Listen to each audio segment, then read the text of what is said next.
Penuntun Saat Teduh Sinode Gereja Kristen Jakarta, Rabu 27 Januari 2021. Alasan memikul salib. Terambil dari Matius 16 ayat 24-27. Lalu Yesus berkata kepada murid-muridnya, "Setiap orang yang mau mengikut aku, ia harus menyangkal dirinya, memikul salibnya dan mengikut aku.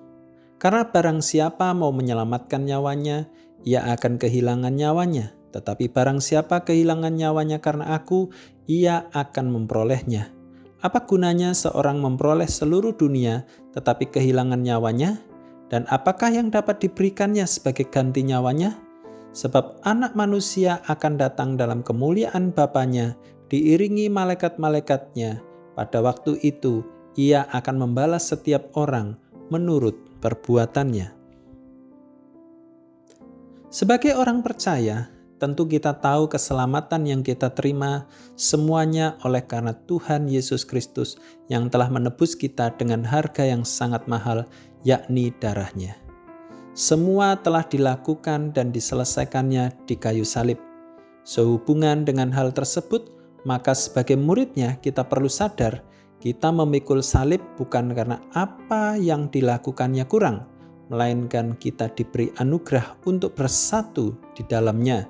Serupa Kristus yang memikul salib untuk mematikan kuasa dosa, maka kita diberi anugerah menikmati untuk memikul salib, yaitu mati terhadap dosa, diri kita yang lama, dan dengan segenap hati menderita bagi Tuhan.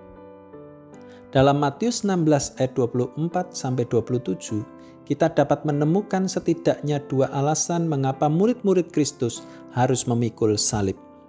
Alasan pertama adalah para murid harus mematikan cara, keinginan, kekuatan diri sendiri untuk mendapatkan kehidupan kekal.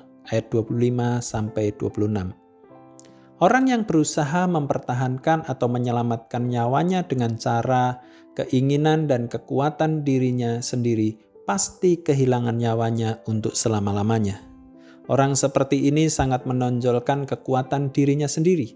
Tuhan dijadikan hanya sebagai pemuas untuk mendapatkan apapun yang diinginkannya sesuai kehendaknya saja.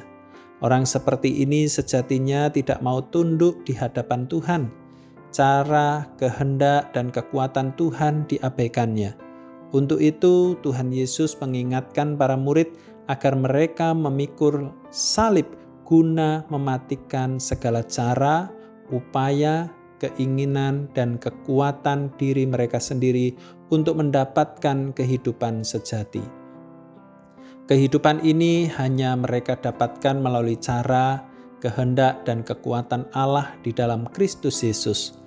Penderitaan yang mereka alami kelak sebagai murid-murid Kristus dipandang sebagai anugerah dan mereka tidak perlu takut dengan kehilangan nyawanya. Di tangan Tuhan, nyawa mereka telah dibawa ke hadirat Bapa dan diberikan hidup yang kekal. Alasan kedua adalah berkat kehidupan kerajaan. Ayat 27. Tuhan Yesus ingin menekankan pentingnya murid-muridnya memikul salib karena kedatangan Anak Manusia akan membawa perhitungan sesuai dengan apa yang telah dilakukannya selama di dunia. Segala bentuk penderitaan para murid yang dipikul demi kemuliaan Allah diperhitungkan oleh Kristus. Kemuliaan dan upah kekal dari Allah telah disediakan bagi mereka di dalam kerajaan-Nya. Melalui perenungan hari ini, kita mengetahui dua alasan memikul salib. Melalui alasan pertama, kita diingatkan untuk tunduk pada cara, kehendak, kekuatan Allah dalam memberikan kita kehidupan kekal, yaitu melalui karya salib Kristus. Di dalam Kristus, kita sebagai murid-Nya dikuatkan untuk menanggung segala bentuk penderitaan demi memberitakan Injil Kerajaan Allah, meski harus kehilangan nyawa sekalipun. Kita meyakini bahwa hidup kekal telah disediakan Tuhan bagi kita. Alasan kedua, kita diingatkan bahwa segala jerih lelah, bentuk penderitaan yang kita alami saat ini diperhitungkan oleh Tuhan. Kita telah disediakan kemuliaan, upah dari Allah di dalam kerajaan-Nya yang kekal. Memikul salib adalah panggilan untuk bersatu dengan Kristus dalam mematikan segala cara, upaya, keinginan, kekuatan diri sendiri, dan menikmati segala bentuk penderitaan demi Injil Kerajaan Allah diberitakan. Tuhan Yesus memberkati.